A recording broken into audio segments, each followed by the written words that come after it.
If you've ever struggled to get the perfect exposure in tricky light, especially during early morning landscapes, this video is for you. Exposure bracketing gives you choices, and more importantly, it lets you walk away with the version that best captures the scene that you intended, the way you saw it or the way you wanted to present it.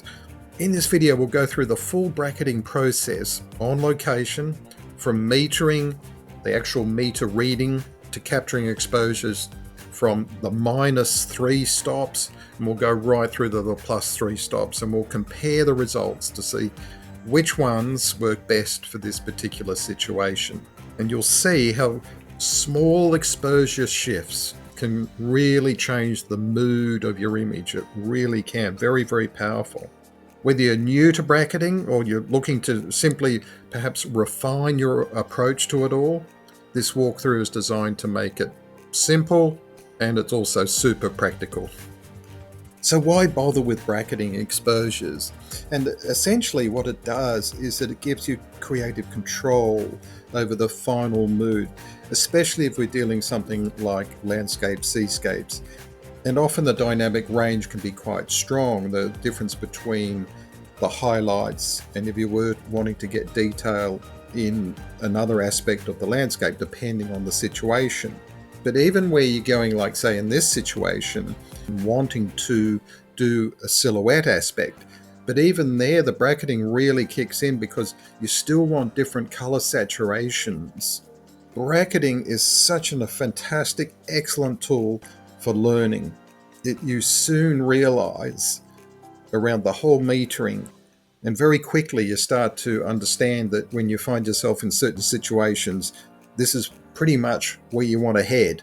And it might be a bit under the meter reading, it might be a bit over the reading, or it might be quite extreme depending on the situation. But it is the best learning tool. There's nothing like getting out on location and doing some bracketing to realize the power of what the exposure does, of how it can alter the massive dynamics of the image. And also, sometimes you think, yeah, I've got that, but maybe you haven't. So by taking a couple of extra exposures, it's spot on. Now, there are times when bracketing really isn't needed, or when it can actually work against you.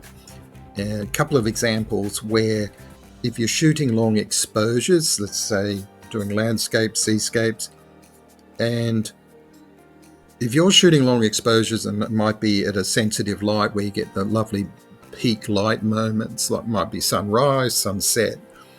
If you're bracketing and you're doing, say, 2-minute exposures as an example, by the time you've captured 2 or 3 exposures, keeping in mind any processing time in camera, if you're shooting, JPEG and RAW or whatever, it takes time. And once you've, say, taken 3 images at those 2 minutes, keeping in mind any camera processing as well, or even without, that you've often lost that light. It's gone. And what you've achieved is your exposure that you thought was right and 2 or 3 others. And that's taken, there's no opportunity then to do any further compositions or anything. It also doesn't work well, obviously, when your scene's moving. If you're shooting sports and that, you're going to have very limited opportunity to do bracketing. So, and that also applies to landscapes as well. If you're doing seascapes and that, and you're timing your waves or something like that for the dramatic, trying to time things, and indeed timing clouds, that can be a problem. So there are times where you are wanting to either limit your bracketing of your shots, or indeed not do any bracketing at all if you're at peak moments. Is where if the light is super even, or if you're in a situation where you're very confident with what you're trying to produce, and you know that you've got your metering right by sheer experience, well, then that also is a situation where you don't need to worry about it. So bracketing is a tool, it's not a rule, and you use it when it's helpful for you. And the answer to all this, by the way, is experience. So by taking the opportunity to practice, take these bracketing ideas, and when you've got a full battery, when you're not about to run low on battery, experiment. So when you're in these situations, sunrise, sunset, etc., or whatever the situation, you start to get a real sense quite quickly. If you get the opportunity to just do one or two bracketings, let's say you've got the exposure that you think is best, and you might even have only time to do one more. Well, you'll have a real sense of what that one more is by experience of putting yourself in these situations when you're not short of time, when the light isn't at its peak. Take time to practice before you put yourself in these positions where, say, it's more precious because you've traveled to get there, or it's a more dramatic scene. You can practice on everyday sunsets, and you just walk out the door, out the window. You can practice, and you'll get a real sense of what the shifts are. And indeed, just by watching this video, you can see by the examples I'm putting up, you get a pretty good sense of where to go to capture a different style or capture more detail in the image. So my setup, the way I'm changing the exposures, I've got it on AV, which is the aperture priority mode on the Canon 90D, and I've got it on here with the display at the back, and I'm simply pressing in there on the plus and minus scale, and then with the wheel on the right hand side there, I'm just moving the scale up and down. You can use it and directly hit with your finger where you want it, but you just simply slide it along to whatever you want, and that's how I'm changing the exposures. Let's start to compare what's happening here. We've got the meter reading, and it's great. It looks fantastic. But as soon as we go a third of a stop down, notice how we've even, while we haven't lost highlights in the meter reading, we've got those highlights, but we've got them even more. We've even got more detail in the highlights, even by going down a third. And also it's a flatter image, if you like, and it's just a little bit darker, a little bit moodier. Incredible, just by a third of a stop. Now we've got 2/3 of a stop. One of the reasons also, keeping in mind this is a fluid movement of light, so they're not all just going to be completely even in the distribution, simply because, as in the effect of it, because of cloud movement, therefore it might seem brighter. One key point, I'm shooting on automatic, as in the aperture priority setting. So when I'm saying it's 2/3 of a stop down, like the one on the left, bottom left, it's taken the meter reading and then still taking it off. So even if the light is lifting, this is a sunrise situation. So even when the light is lifting, it's taking the meter reading and still taking 2/3 of a stop off. It's not like it's just on full manual and I'm compensating for the light increasing. This is taking meter reading and then taking that amount off, whatever the meter reading is. And then obviously the one stop down. See the difference between the meter reading and the one stop. So we know, if you want something a bit darker, a bit moodier, get that second exposure, minus one stop.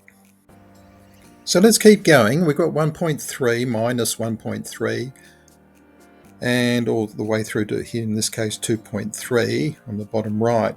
Now, we were just talking about when not to bracket.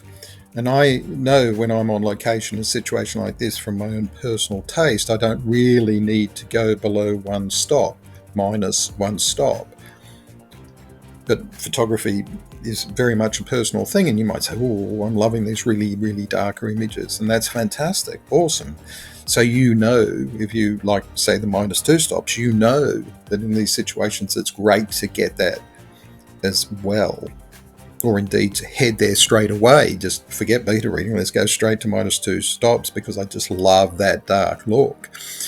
But in my case, I know I don't need to, if the light is changing fast and I love the light, I don't need to bracket and spend the time doing the minus two. But obviously today we're learning about what effect does it have. But see how quickly you can learn and have a preference for different situations. So here we are with minus 3 stops. So let's put up the meter reading and the minus 3 stops, which is the most extreme I captured of this particular scene. So you can certainly see how you're giving yourself choice. Obviously this is an extreme example.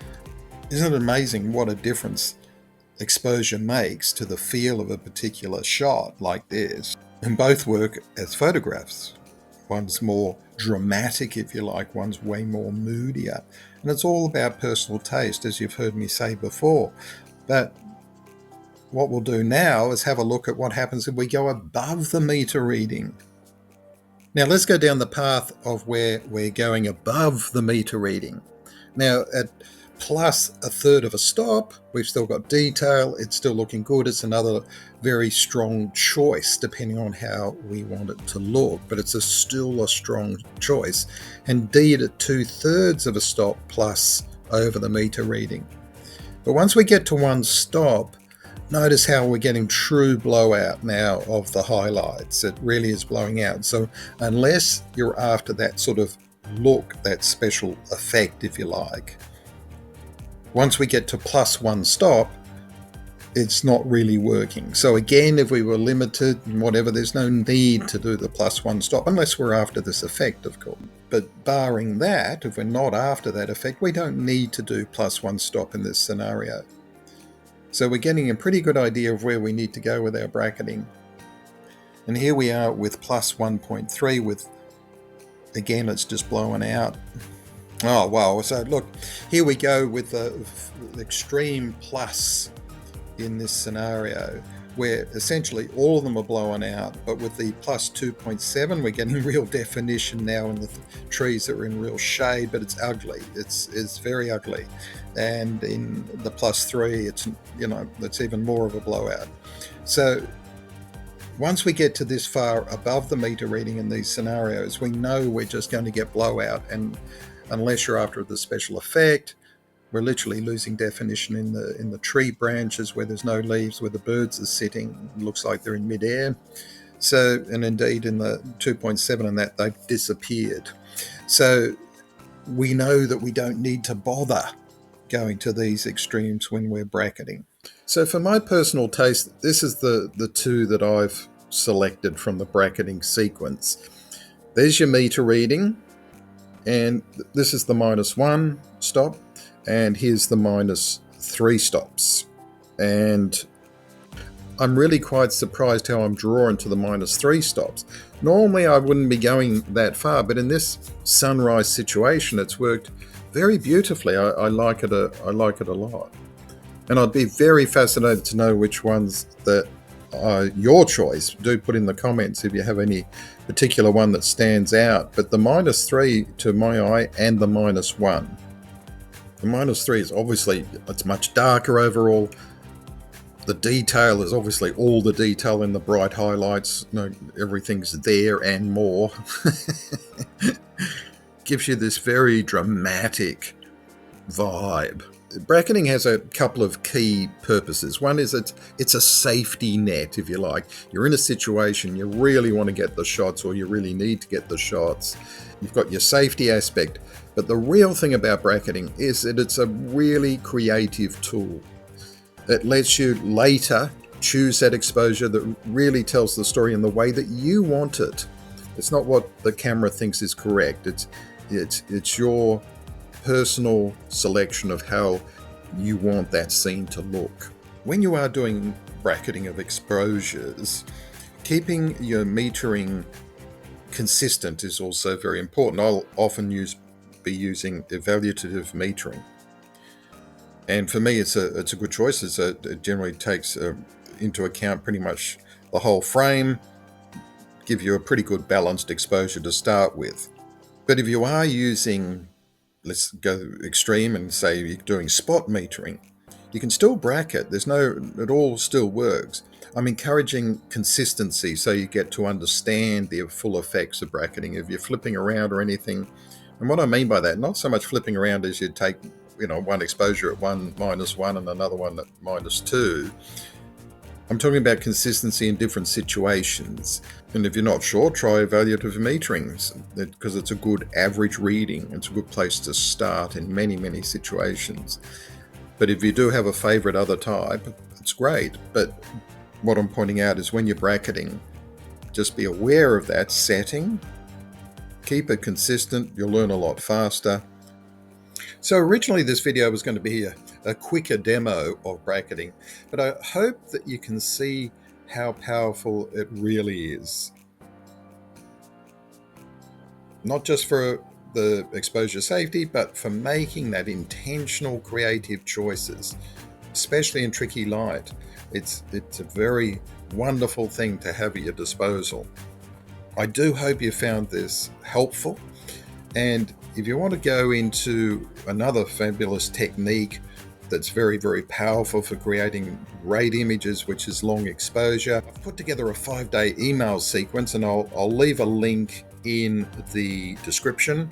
This is a picture of the page that you'd be taken to opt in for that freebie. It's super practical. Thanks so much for watching, and if you've enjoyed this, feel free to like the video, to subscribe.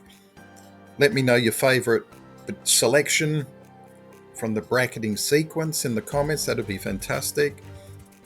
It's a great way to discover shots that you didn't actually plan for. I mean, I was shocked in this sequence about the -3. So sometimes they're the best ones.